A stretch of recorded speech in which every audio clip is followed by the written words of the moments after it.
নাজমুন সুলতানা আপনি লিখেছেন, কোনো ব্যক্তির প্রচুর পরিমাণ ঋণ থাকলে তার কি কোরবানি দেওয়া জায়েজ আছে? অপারগ হলে কি করা উচিত?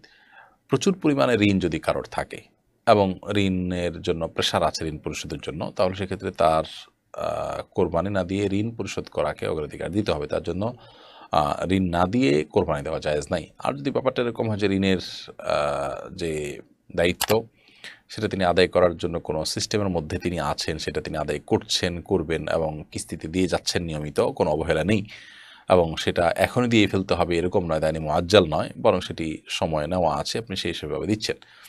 তাহলে সেক্ষেত্রে আপনি অবশ্যই কোরবানি দিতে পারেন অন্য টাকা দিয়ে। তাহলে যে ঋণটা ধরুন আপনি ধার করেছেন, টাইম ওভার হয়ে গেছে, দেনাদারের পাওনাদারের প্রেশার আছে কিন্তু আপনি দিচ্ছেন না, ঘুরাচ্ছেন, এরকম যদি হয় তাহলে সেক্ষেত্রে সেটার কথা ভিন্ন। সেটা যদি আ সেটা যদি আপনার প্রেশার যদি থাকে তাহলে আপনার আ কোরবানি না দিয়ে ওই দেনা পরিশোধ করতে হবে। এরপরে